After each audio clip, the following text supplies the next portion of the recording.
How about you, Eric? Eric Forehand?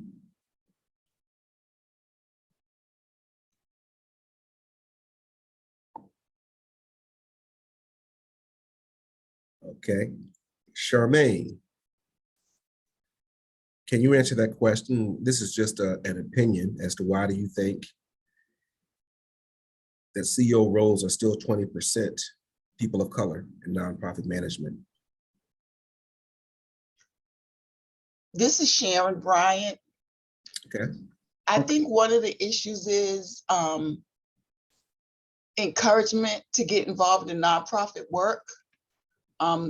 Generally, when you enter the nonprofit field, it's usually low income salaries. Mhm. And the people who do it are people who finances are their major primary driver in success.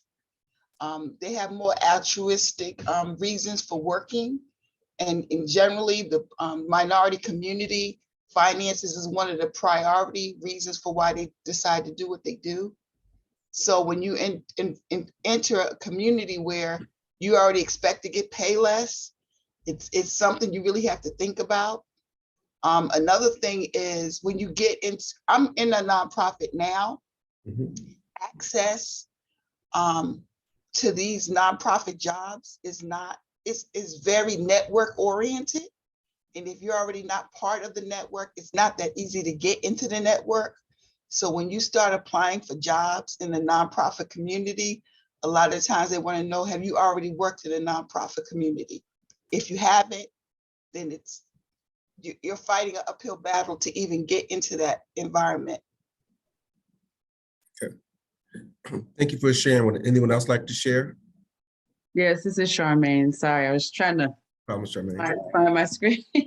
I think I've worked in corporate and non-profit, so for-profit and nonprofit institutions, and a lot of times it's the good old boys club. It's I think that sometimes what happens is people don't pass the baton when they've made it as well.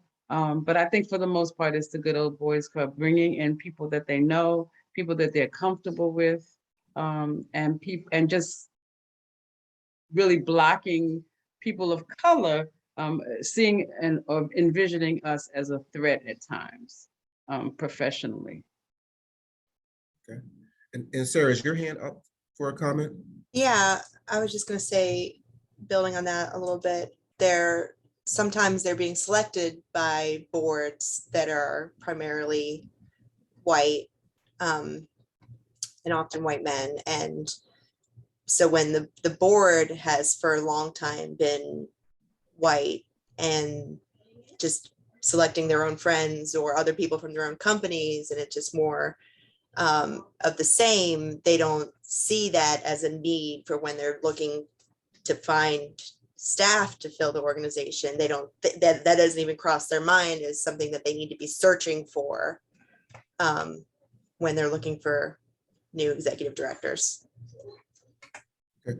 I think April Cox had her hand up, and I think Sina had her hand up. April? Yes, I was going to say this makes me think about fair hiring and selection processes as well. This is something that I know our partnership really took a deeper dive in the last year and a half, and just really changed up the way that we advertise and work to recruit folks for different positions, and then having an actual committee of various staff. That way we make sure that the folks interviewing the potential candidate is diverse, coming from different perspectives within our agency, and like scoring rubrics. That way we take out the, oh, I know this person, she's a good friend kind of thing. And the good old boys club, we're trying to kind of mitigate that issue that happens. So this made me think of just some fair hiring and selection processes. Thank you. And I believe Sana Sharif. Sana, hi. Sana, okay, yes. Okay, so good morning, everyone. So this is a kind of a different train of thought than most people have expressed. I personally know a lot of people who run nonprofits. So they are the administrators in the nonprofits and they are in the director roles, but those nonprofits are not necessarily being counted in these numbers. They may not necessarily be, pulling the weight that some of these other nonprofits being considered are pulling. So I did want to put that out there. They may be the voiceless in this realm. Okay, thank you. Thank you for sharing. And something as well, I know in our organization, we do name equity as a value and a strategic priority in talent development. But I'm just curious, are there other executives here who actually name equity as an important strategic priority? That is one way to start when you're doing talent development.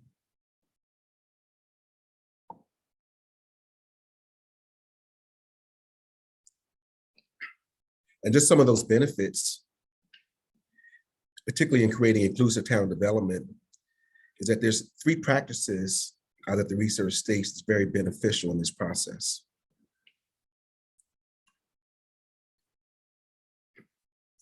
And a lot of this starts not just with the board, but also with your executive staff, but even HR. I mean, one is, what does great leadership look like with equity goals in mind? And that's just a question. I'm just going to ask to the group, in your opinion, what does great leadership look like with equity goals in mind? That's just a question to the group. Anyone can answer.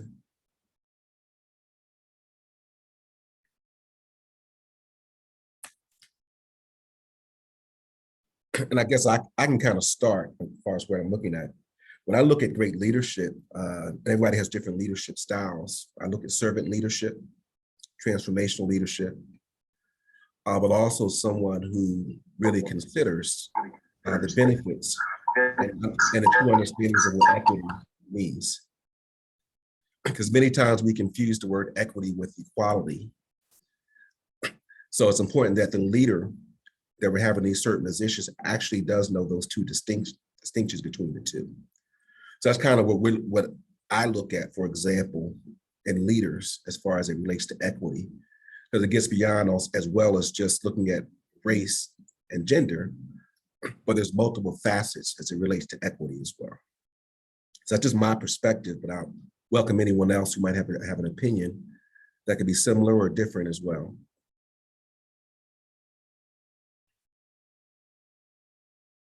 And the other 2 things, they prioritize 1 or 2 areas. And they also craft development opportunities with intention. And just some examples of those, say, for example, if you're it's not as simple as hiring a diversity, equity, and inclusion position, which you see a lot of organizations hiring, and assuming that this person has to be an African-American, has to be a female, and so forth. It's really about first establishing your organization to actually come in with that particular culture and values, and then having a person come in to try to drive that from an organizational standpoint. And that's when you're really developing opportunities and you're being intentional in your process.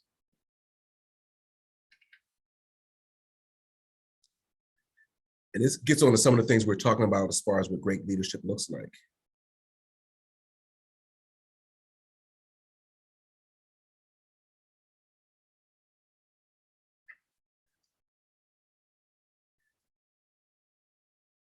We're not going to read all the slides. I'm sure you all can read this.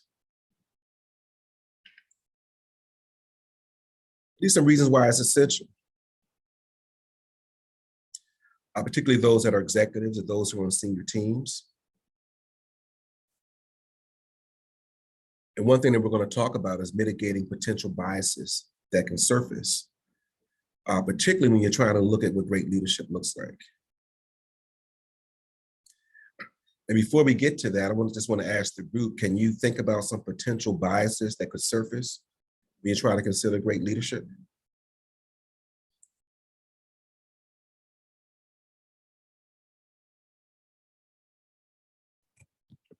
Yeah, see.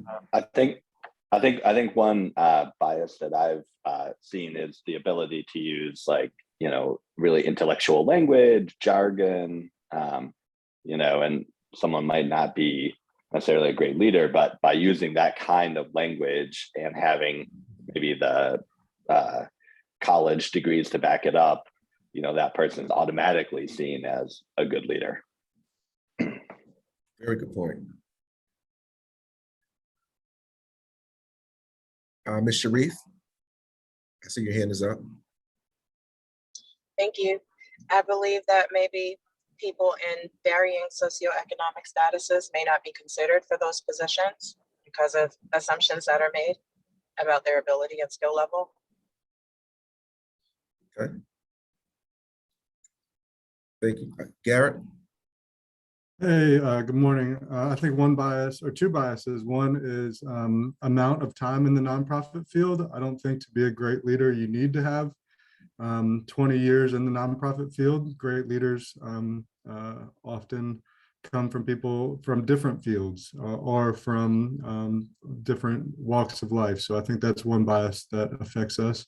Another bias kind of piggybacks on what Ben just said. But you don't need a master's degree to be a great leader. You don't need a doctorate to be a great leader. You need the desire to want to be a great leader, and you need the skills to be a great leader. So it doesn't always need to have a master's or a degree or many years of experience. Thank you, Garrett. Anyone else care to share? Okay.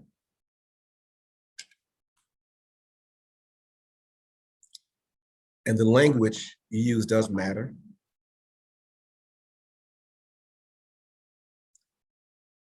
And one point that came up, and some of you all kind of touched on this, is using words like professionalism.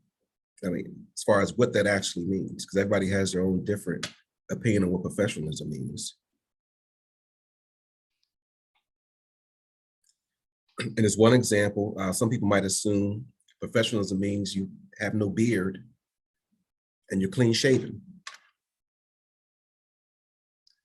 There's some circumstances where professionalism might mean that you have short haircuts, or in my case, no hair. That you even have some states that actually have laws banning discrimination on things like braids and locks, because for many years, that was called unprofessional in the workplace.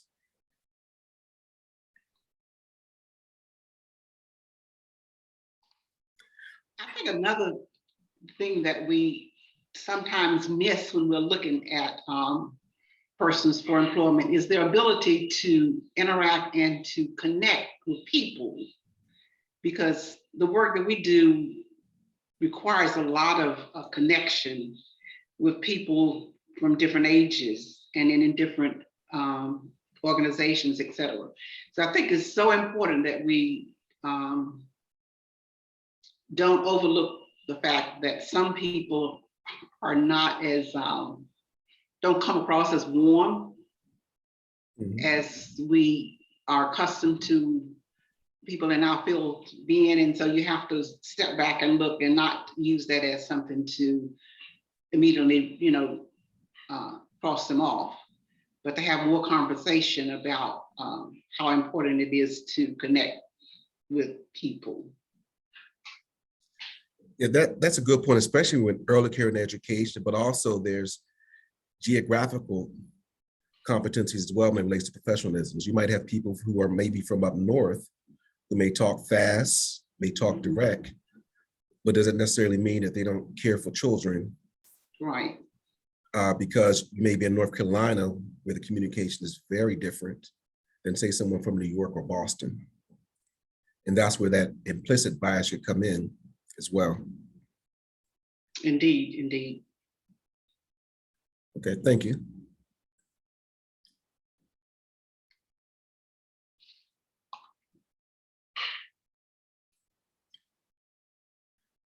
And as an organization, I think you should prioritize 1 or 2 areas for leaders to focus on to kind of mitigate the bias.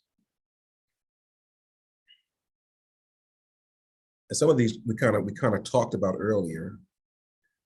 We talked about education background for leaders. We talked about where you may be from as well.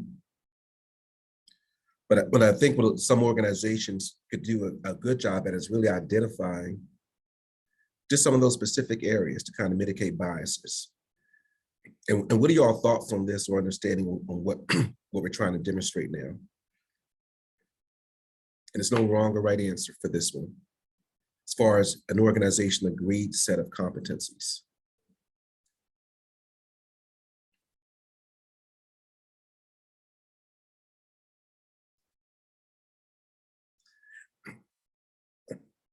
And I guess one example, the first thing that comes to me as far as a set of competencies is,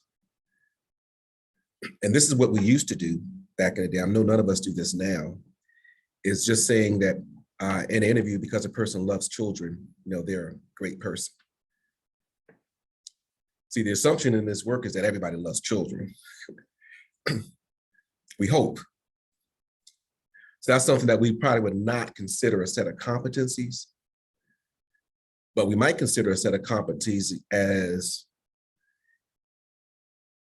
someone who has a wealth of experience in volunteer work in the community is a competency for a leader in our particular nonprofit.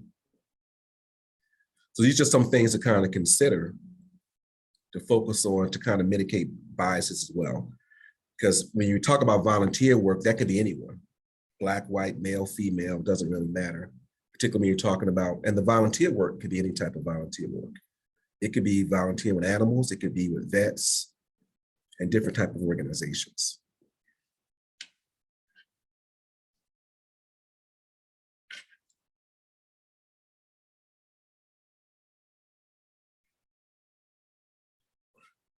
And these are just some opportunities as well for techniques for mitigating biases. And different organizations that I've seen, they actually came up with kind of written assessments as a team.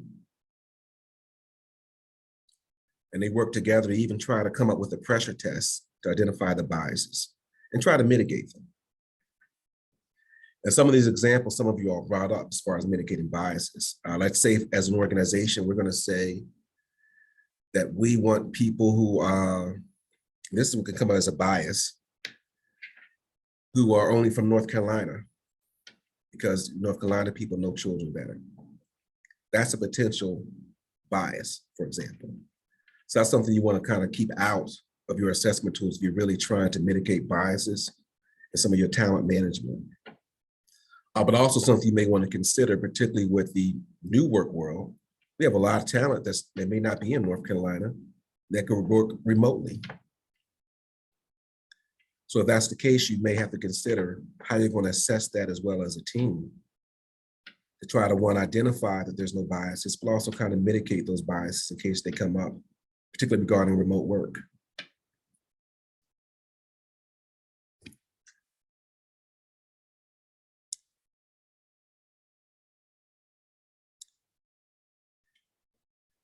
And then one of the benefits about these assessments is allows your team to identify these themes.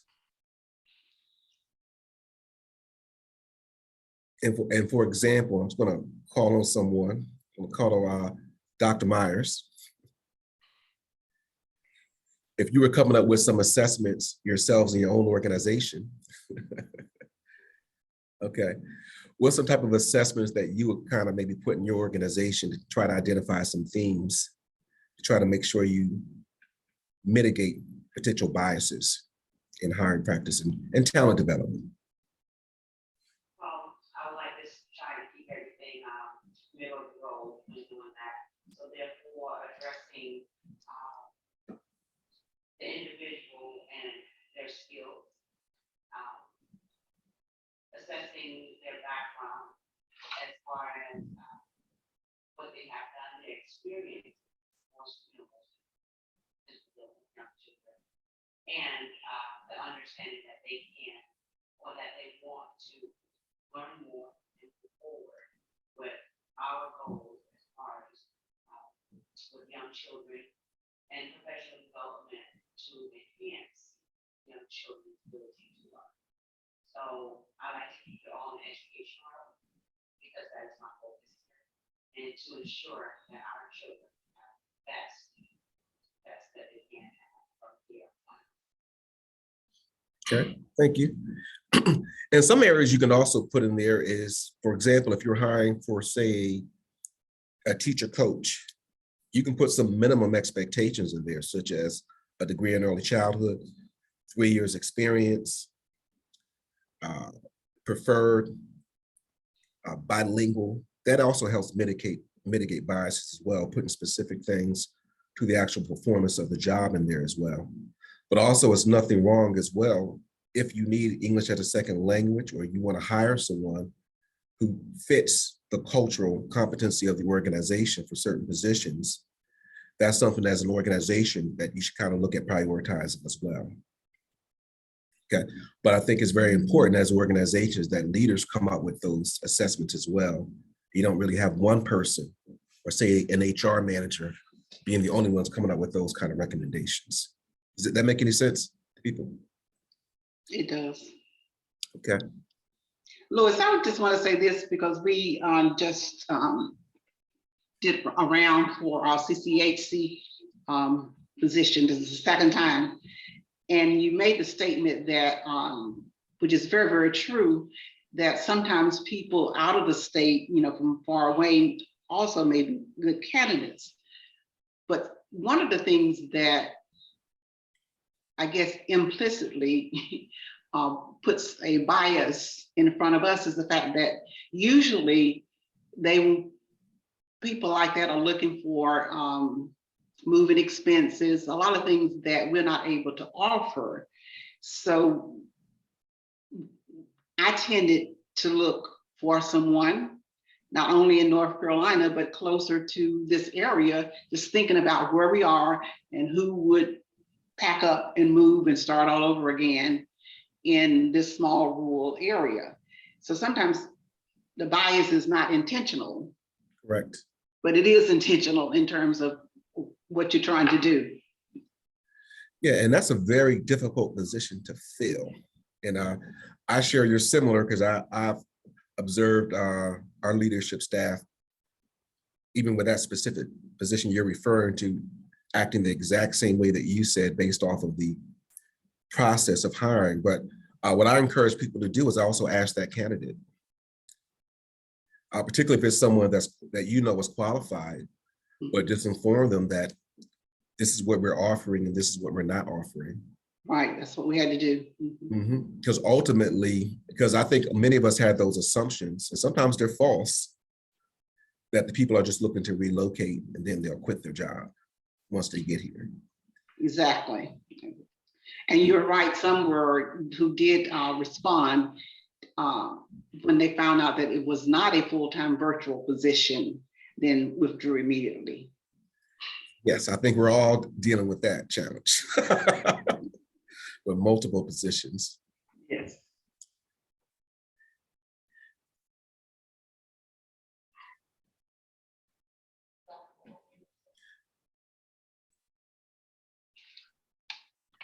And just a key point about the collaboration about these opportunities.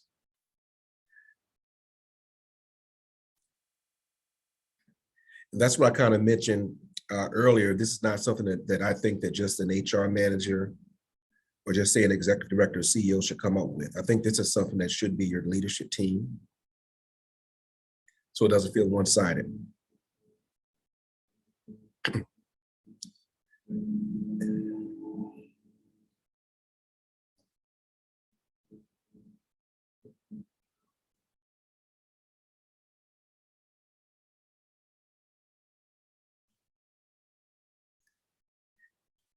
And this gets to some of the talent development. And I'm curious if anyone had this experience.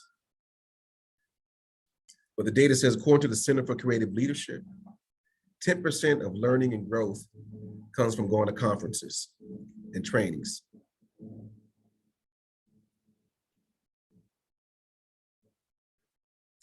Now, hopefully for this presentation, it's 70% and not 10% for you all.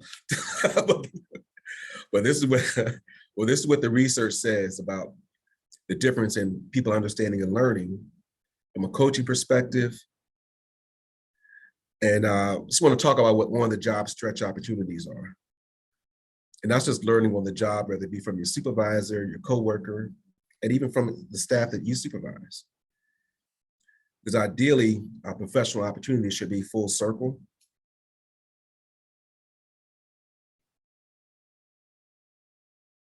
Now, is this a surprise to anyone? Or who is this not a surprise to, and why?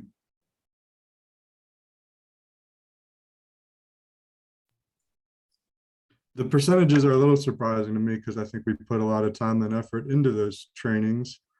But I feel like on the job training and learning from experience is definitely where we learn the most. It's hard to delineate between the 70 and the 20 because the coaching sometimes happens with the on the job training. True. Okay. I believe the numbers look realistic because if you don't use it, you lose it. If you go to trainings, like if you take a computer class and you learn something, if you never use it on your job, you don't retain it. But if you learn something at work that you use every day, one of your coworkers taught you how to do and you use it all the time, then you retain it. So that's why I think the difference is, like, if you go to a training, if you don't use it, you lose it. But if it's part of your daily activities, you retain it. Yeah, and I concur. This was not a surprise to me. Actually, I thought the number would even be higher from for the job stretch opportunities, because ideally, your professional development and growth should, one, come from yourself, but also from your leader in your organization as well.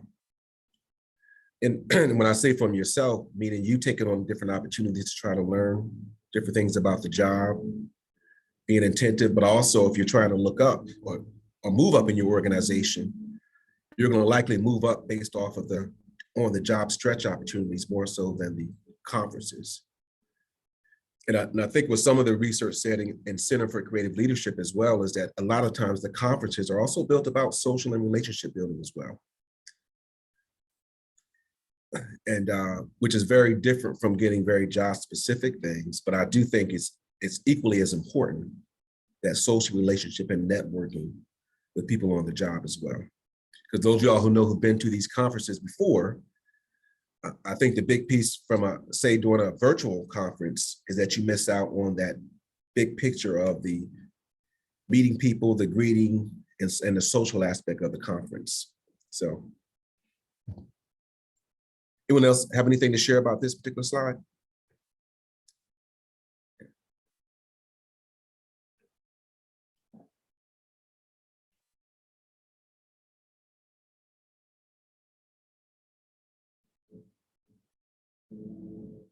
And it's just some opportunities to try to develop some opportunities with intention. And it's a big difference being intentional and just doing it for the sake of doing it.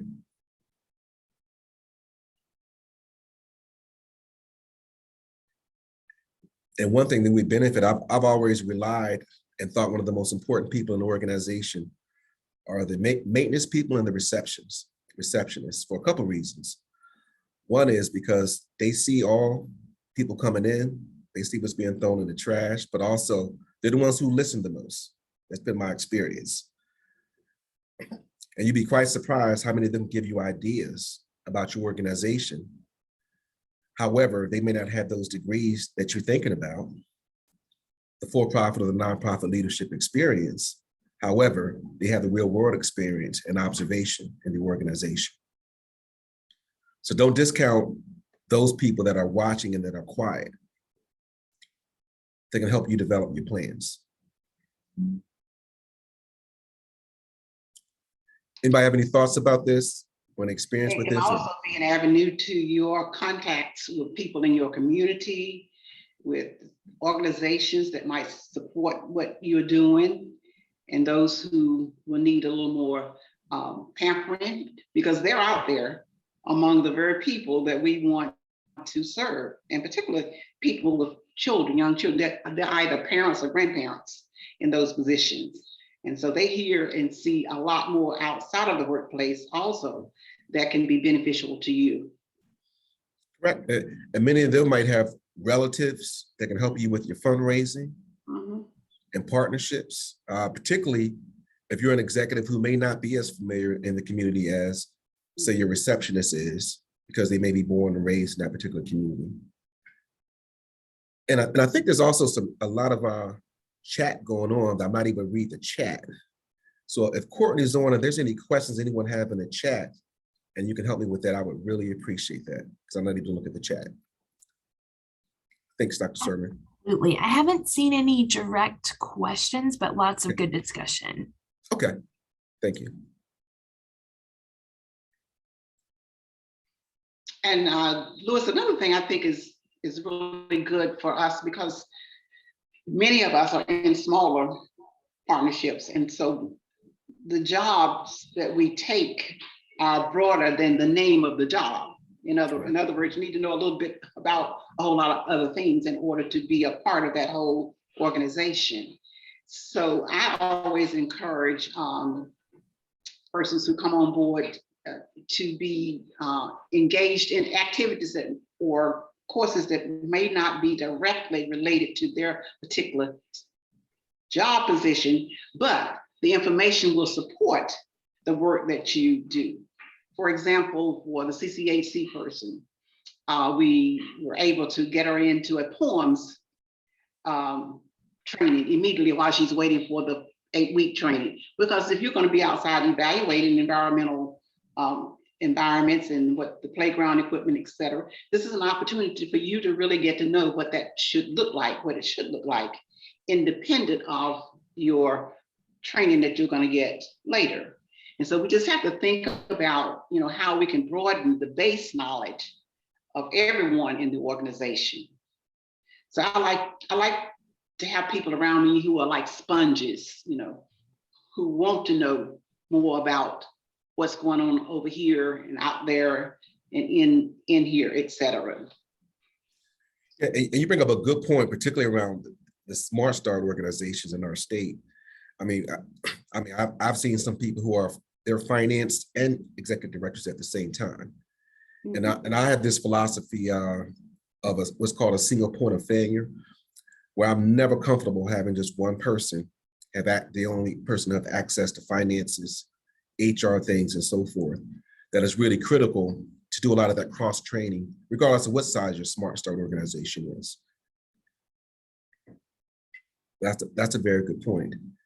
And some of y'all see my little symbol is kind of blocking what this is saying about the Harvard Business Journal. And what this is talking about is that women and minorities, to get ahead, and managers, you must assign them to jobs that are very specific to the mission of the organization.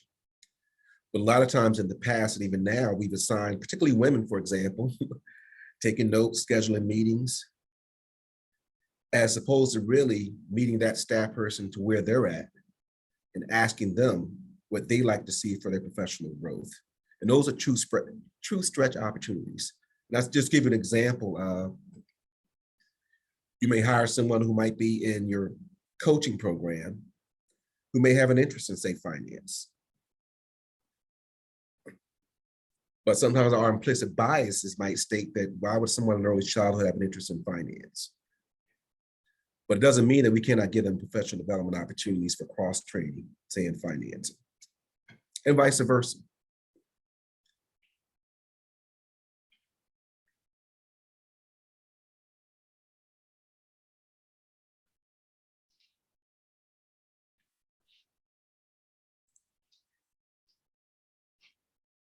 Now, I have a question to the group. What does it mean to you when I say cultivate your organization's talent with equity and inclusion in mind? And that's just a question to the group. What does that mean to you?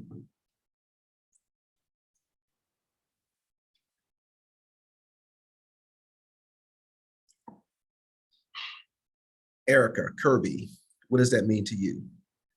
Cultivating your organization's talent with equity and inclusion in mind. I think it means using the people that you have, seeking out everybody's talents. Everybody has a talent, just finding what you have among your team and being able to grow your staff.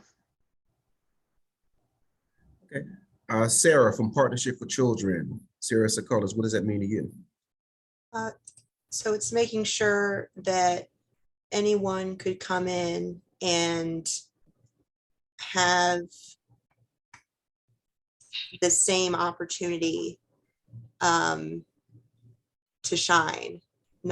Doesn't mean that they're equal. It means that no matter what they're dealing with personally, whether it's a physical disability or they're just a different color or whatever circumstances they're coming from in their life, that they could come in and play a real role, and show you their skills and bring their assets to the table in a full and a real way, without some sort of roadblocks that you might not even be thinking about that you have in your community. At maybe something as simple as not having a wheelchair ramp to your front door that could block them from even being able to apply to work at your business.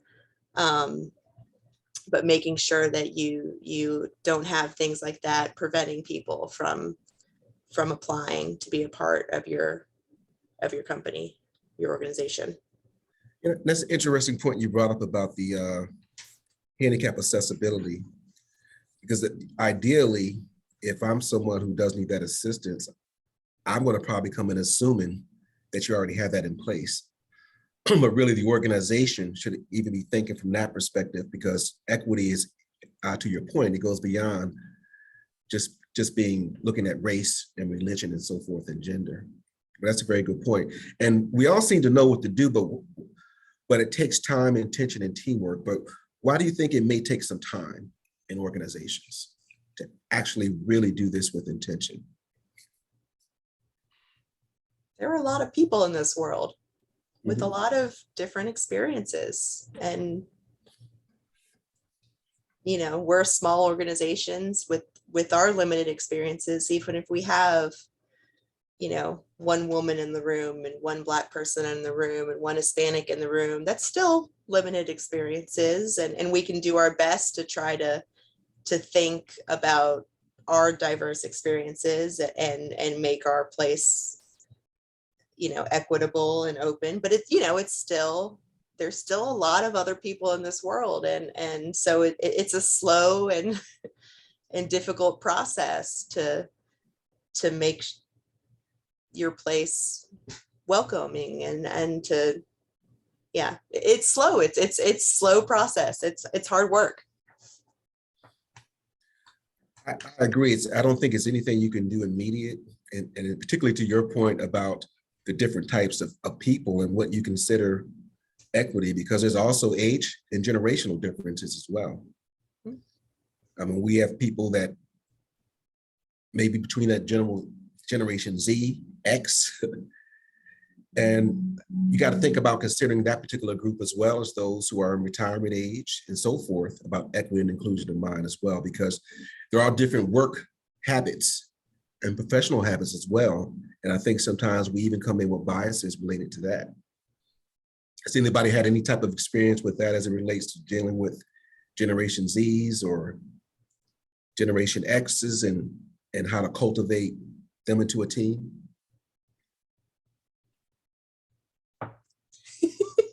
Sorry. I hear people laughing. I'm laughing. I feel like I'm oversharing. Go ahead, no problem. It's a so safe place here.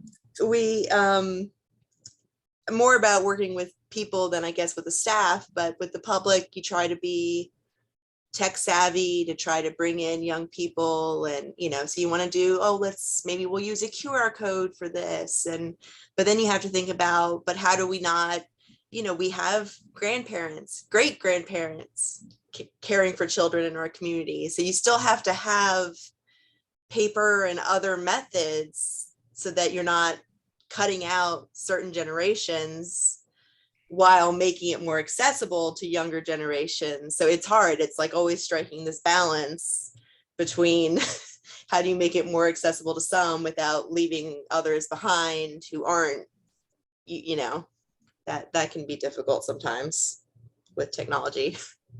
Yeah, I agree. And I think something to kind of somewhat address that sometimes is to kind of ask your public, what is your preferred method of communication? And to your point, I've seen, like for me, mine personally is email. But then I know there are some that is text. There's some that's actually hard letter writing. And there's some that's phone calls. But I don't think it makes either one of them wrong. But I think a way to kind of help that and foster that is by actually meeting people where they are, but also asking them their best way for communication style. Now, you think that's a generational communication issue, or is it just an issue? some of it can be generational. The younger generation, we like Venmo, Cash App, stuff like that. And then the older generations, they want to write a check. They don't want to use PayPal. They don't, so some of that can be generational. Sometimes for us. I think Charmaine has her hand up. Charmaine Blue. Yes, hi. Hello. I think, sorry. I think one of the things that we find in our work environment, and I don't know if it's definitely individuals, but work ethics are different. Okay. The generations. I find we found that maybe the older generations work ethics are stronger. I don't know if they're just different or they're stronger, but I think that is something that that we maybe as older workers or older employees or those who've been in the business a lot longer really need to take the time to mentor younger staff members, and maybe share why work ethics are important and strong and needed in an organization for its survival and sustainability. So I have a question for you, follow up to your statement. Define for me about work ethics being stronger from an old generation. What exactly does that mean? So what I've found is in some aspects, if you have a person who's a more senior, who's been in the work field for a lot longer time period, and is a strong person who's self-driven, self-determined, that person will take a task and sort of like spearhead it and just start on it and try to do something with it without being handheld. And but if I have a younger person who's maybe newly in their career or has different work ethics, you sort of have to handhold them more, or they don't take the initiative, or they run into a stumbling block and don't take the initiative to solve that issue or to do a little bit more research. I mean, we've had people who come for interviews who haven't even looked us up on the internet. So they don't even have an idea of the organization. They don't have an idea of what we're about, what we do, but yet feel that they're very well qualified for the position. Just taking that extra effort and that extra time to give the task that you're assigned your all in all. So I'm sure there are people that don't agree with me, but that's what we're finding. That's what I'm finding in the environment that I am in. And I have always been complimented for my work ethics, because I always go above and beyond, think outside of the box. And like I said, that may come from experience as well. Does anyone have a differing opinion or a similar opinion they'd like to share?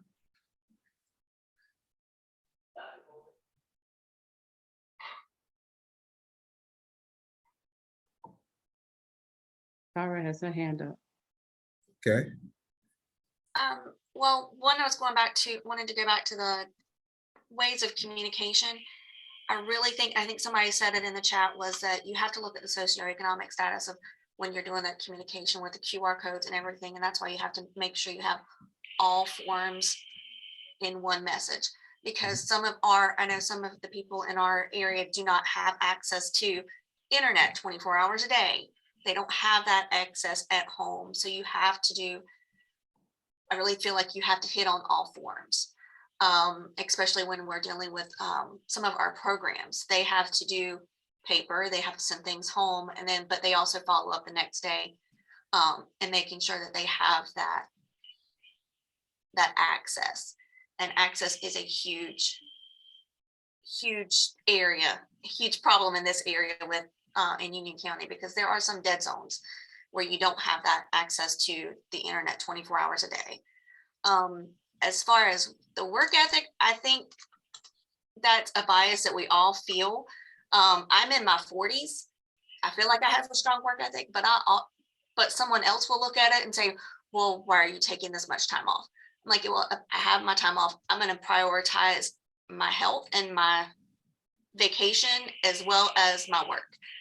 So I think sometimes people see that in two different ways.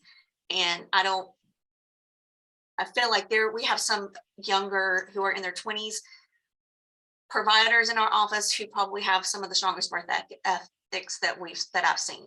So I really feel like it's really hard to say younger versus older in this generation. And yes, there are some of the younger in their 20s, early 30s that may not just see the way you have. And sometimes that just warrants a conversation and understanding our own bias before we make an assumption. And you think some of this work ethic that could be potentially implicit bias as well as it relates to that regarding the age is also due to the way that certain ages actually got their jobs, or how some leaders manage and leadership styles, or do you think it's just specifically related to age? When you talk about just age, you're also looking at your own bias. You really have to look at that individual person and their background, because our backgrounds shape us.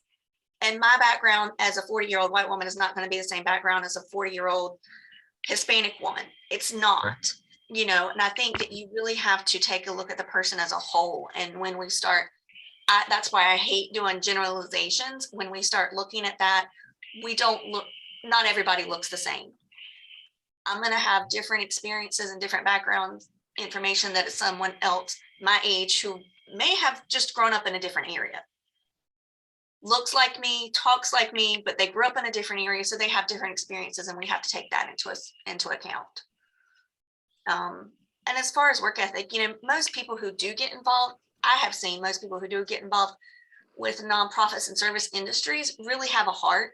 You do have some who don't, and you can see that quickly when you're talking. And it's just a heart for service and a heart for serving others. And I hate generalizations. That's why I was wanting to say that let's not look at older versus younger. Let's look at their backgrounds. Okay. Now there is some research that does validate different type of work, but they just don't use the word work ethics being positive or negative. But there is research that details that, say, your 23-year-old work schedule and how they do work and how they learn on the job is different from, say, your 55 or 60-year-old. Mm-hmm. But it's a matter of opinion as far as which work ethic is better. That's where the nuances come in, because you have some leaders who just prefer you getting the job done at the end of the week, rather it's 20 hours or 40 hours. So some of that also is based off of the leader as well, because many of the different generationals may have came into that work experience where you were judged by coming in at 8 to 5 o'clock and finishing the work. But I think one thing that really has changed us has been this past 2 years as it related to what actually work environment means to people, particularly when you had a lot of people working from home, and some still are doing that. But there has been some organizations that I'm familiar with who never really worked from home, just because they might have felt that people just can't work from home because they had a different type of leadership style and trying to monitor people work. So I think with work ethic, I think that's to your point, it is generalized, but where it gets specific at is really based on our own experience as well. Are there any ones who are in their 20s and 30s who has an opinion on that, who's maybe on the call now? Any 20 or 30-year-olds? Rita, Wendy, Eric?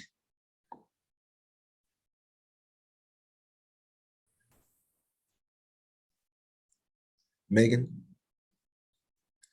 Yes, I was just going to say I'm 34, and I do think it has to do with your background and how you grew up, where you grew up, because my grandpa had a farm, so I learned a lot of my work ethic from that, and you would have no clue knowing that. I just know other people my age have a different work ethic, so I do think it's everyone is individual. You just have to kind of interview and judge off of that. So. Okay. And this is the question to the group. Does your agency have a diversity, equity, and inclusion statement in your mission statement?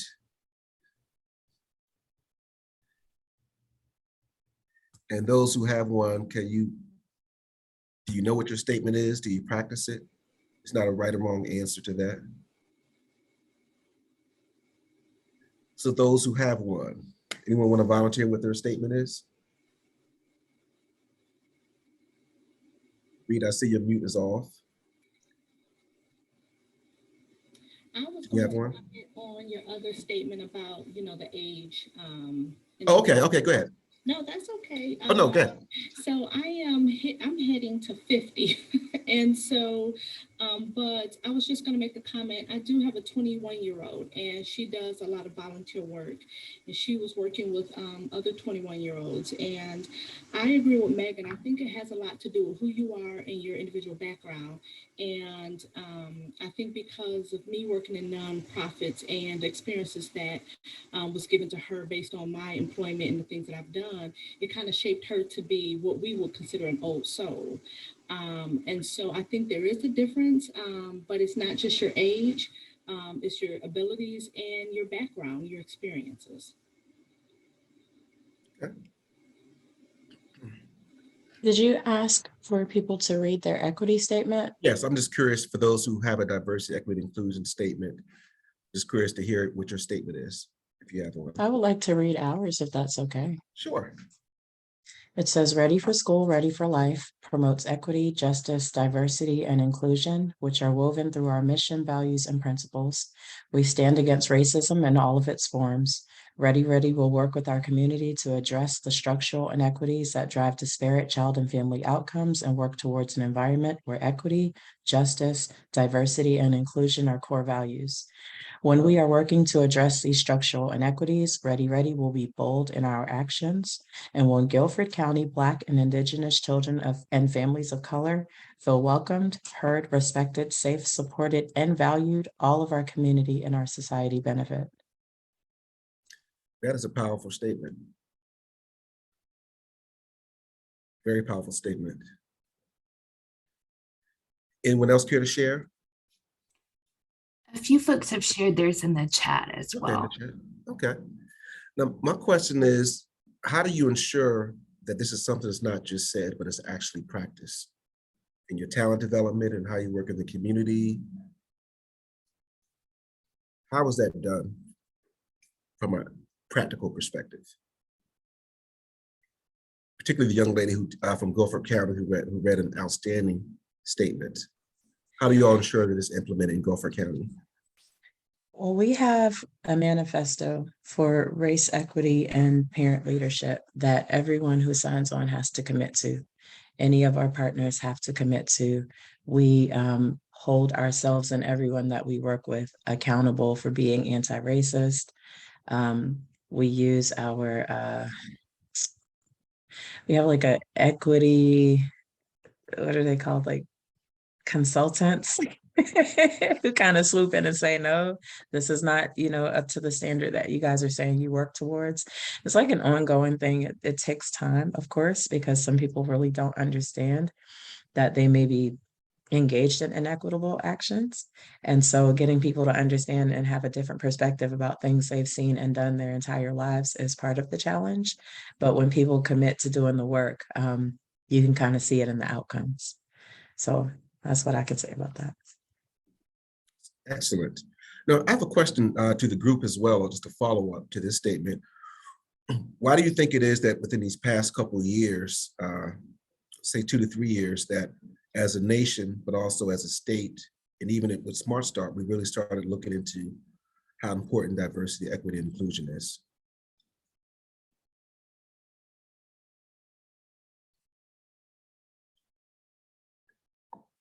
It's no right or wrong.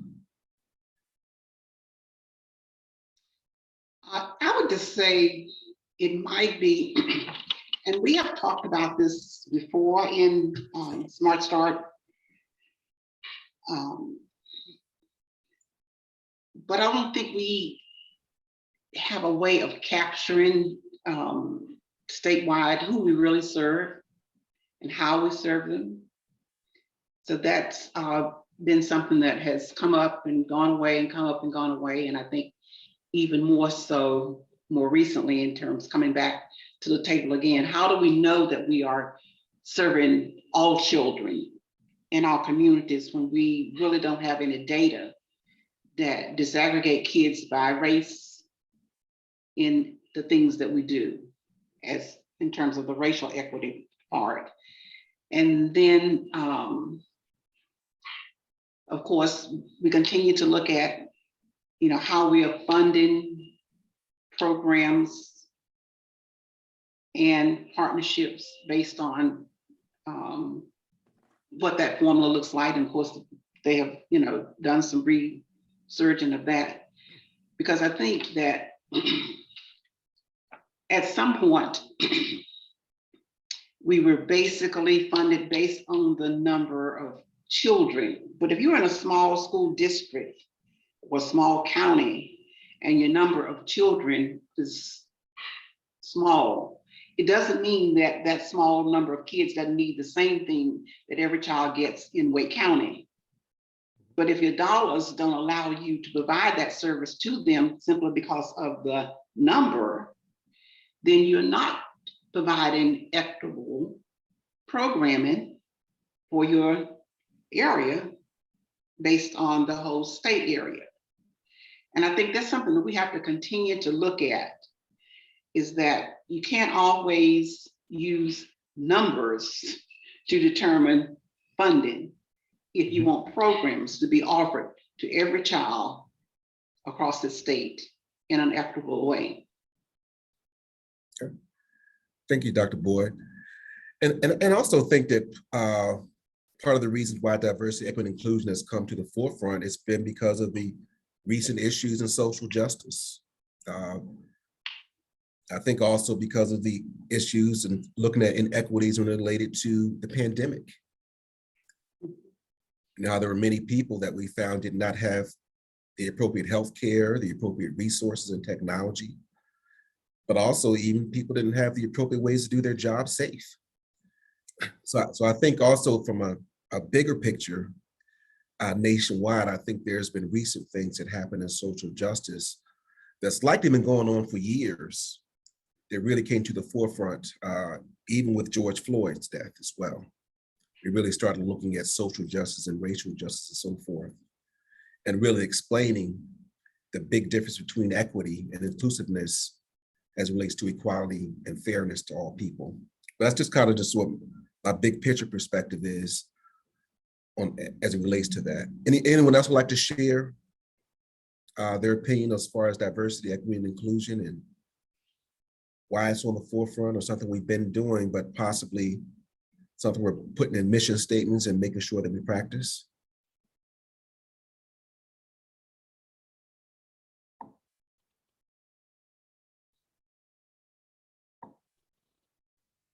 Okay. Thank you.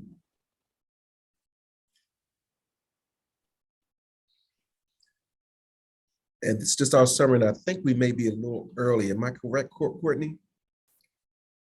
Yes, it looks like we might be wrapping up a little bit early if you're close to the end. We still have the raffle to do, as well as sharing the survey link. Okay. And kind of what I want to close up, I really hope I got people really thinking about, and I really enjoyed Gulf County's, hopefully you can email me that as well, if you didn't put in the chat, your diversity, equity, and inclusion statement, but also enjoyed looking at some of them in the chat. But I want to just summarize that it's really critical that your leadership team really say how much we care about this, and really need to say that, particularly around creating habits that support talent development. Because many of y'all may know, because many of you do hiring, termination, but also, of course, supervision of staff, is that it really pays in talent development to help your employee engagement, retention, and get a sense of belonging in your organization. A lot of this starts with diversity, equity, and inclusion.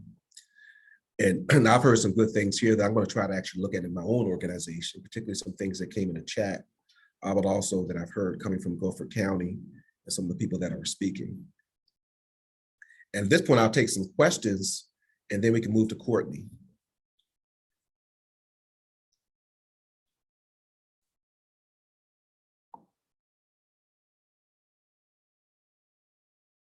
Okay. And if there's no questions, I'm going to turn this over to Courtney. And I am actually going to turn us over to Eric. I believe he's Okay. going to announce the raffle winner. And then I'll just ask that that person share their full name and email address in the chat so that we can follow up with you and make sure that we mail out your raffle prize.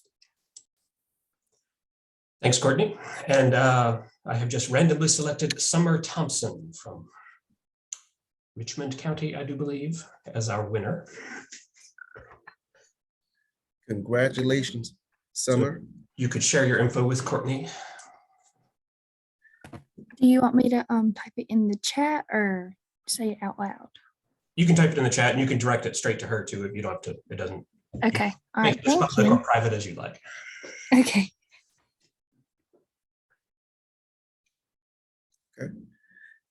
And thank you, Summer. Thank you, Eric. And I'm going to give you back your time and appreciate everyone for participating in the training and look forward to some more workshops. And we'll talk to you soon unless Courtney has anything before we end or anyone else has any questions. Thank you so much, Dr. Finney. That was wonderful. And thank you for everyone for participating in the conversation in the chat today. Okay. Okay. Goodbye, everybody. Thank you.